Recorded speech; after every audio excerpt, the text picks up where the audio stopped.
هلو جايز، طبعا فكرة فيديو اليوم كثير انطلب مني، والصراحة في أكثر من 7 تعليقات جتني، بس هذه التعليقين الوحيدين اللي راح أطلعهم لأنهم الوحيد اللي احتفظت فيهم.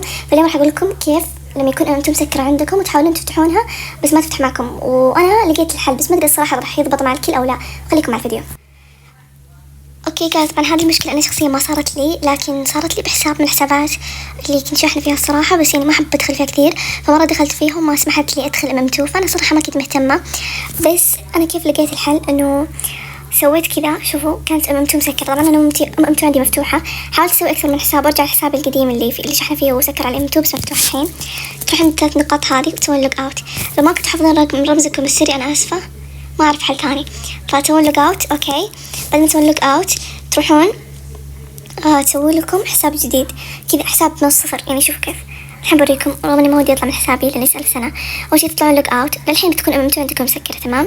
بعدين بدال ما تحطون هذه لا، حطوا اللي فوق كأنكم تدخلون من اول جديد وسووا لكم حساب. اوكي طيب، شوفوا بكتب اي خرابيط في العالم. اوكي، او ماي جاد جالس يكتب من نفسه. اوكي بعدها اوكي ليس خلينا نشوف ام2 مفتوحة ولا الزبدة. راح يكون هذا حساب يعني بتكون زي كذا. روحوا ادخلوا ام2 بهذا الحساب اللي انتوا توكم صلحتوه والعبوا. طيب اسمعوني، العبوا على الاقل 5 جيم او 5 جيم طيب من ام2. طيب وبعدها اطلعوا.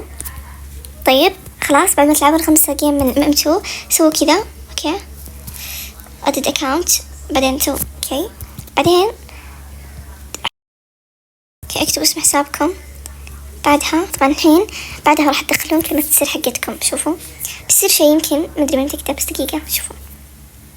اوكي قاعد بعد تدخلون كلمة السر راح يطلع لكم زي كذا. انتم يمكن تحسبون حسابكم تهكر ولا شيء، لا، عشان هو بس طلع لكم الحساب هذا تحت الجديد. اضغطوا لوج اوت اوف اول اكاونت. اوكي الله صرت اعرف كلام انجليزي. بعدها ارجعوا سووا نفس اللي قبل شوي، اكتبوا اسم حسابكم TXZ9. اوكي بعدها حطوا الباسورد، بعدها لوج اون. اوكي ادخلوا، لا تدخلوا على ام2 على طول. طيب سووا زي كذا مدة تقريبا دقيقة واحدة، بعدها طلعوا. طيب لا حد يقول لي خرابيط صارت معي، ما ادري راح تنجح معكم ولا. سووا زي كذا وبس، مبروك عليكم راح تفتح، واتمنى استفدتوا. ما ادري صراحة هذه الطريقة مضمونة 100%، لكن انا جربتها شخصيا ونفعت وما حد قال لي عليها الصراحة، يعني انا اخترعتها بس صدق نفعت معي. اذا ما نفعت سووا كل يوم زي كذا، او اطلع من حسابكم على الاقل يوم يومين وبعدها ارجعوا راح تلاقونها مفتوحة. وبس احبكم.